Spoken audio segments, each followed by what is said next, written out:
आपकी वो बात है कि आपको अपनी रोज़मर्रा ज़िंदगी के हर लम्हे में क्या इस बात का एहसास है कि अल्लाह आपके साथ हर वक्त मौजूद है बिल्कुल, और आपके रोज़मर्रा के हर काम में, हर काम की नीयत में और उसको अंजाम से आप मतलब कि उसको एक दफ़ा नज़रअंदाज कर दें, अंजाम से मतलब एक दफ़ा आप बिल्कुल उसको इग्नोर करके उसकी जो नीयत है, उसको जो करने का आपकी इंटेंशन है, उसको देखें तो क्या उसमें आपने अल्लाह को मद्देनज़र रखा है?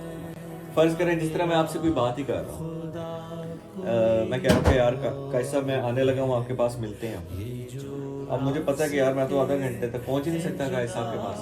तो मैंने कायस साहब को कह दिया कायस साहब वहाँ आधे घंटे से मेरा वेट कर रहे हो कहूँगा कायस साहब कह दूँगा कायस साहब पहुँच ही जाएँगे। तो लेकिन ये बेसिक लेवल्स पे भी बिल्कुल, बिल्कुल। मतलब अल्लाह के बंदे वो हैं, वाक़ई जो अल्लाह के नेक बंदे हैं, जो अल्लाह के साथ अपने ताल्लुक को लाइव रखते हैं, वो